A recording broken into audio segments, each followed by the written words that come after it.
বেগম খালেদা জিয়ার প্রতি তার যে নেতৃত্বে বাংলাদেশ একটা দেশে এবং দেশের বাইরে আমাদেরকে একটা সম্মানের জায়গায় নিয়ে গেছে এবং বাংলাদেশকে তারা যেই চোখে দেখছে সেটা সাধারণ একটি দেশ হিসেবে নয়, আমরা একটা জায়গায় পৌঁছেছি এবং সেখানে বেগম খালেদা জিয়ার যে অবদান সেটা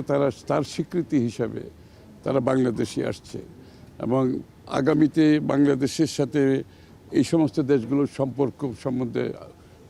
আমরা আলোচনা করেছি। তারাও যে আগামী দিনে যদি বিএনপি নির্বাচিত হয় জনগণের ভোটে, তাহলে আগামী দিনের যে কী ধরনের সম্পর্ক আমরা করতে চাই তাদের সাথে এবং আমরা তাদের ফরেন রিলেশনশিপ কী হবে তাদের সাথে এবং ব্যবসা বাণিজ্য বিনিয়োগ কালচার সংস্কৃতি তারপরে ট্যুরিজম সব কিছু মিলিয়ে সবার একটা আগ্রহ বাংলাদেশের সাথে কাজ করার।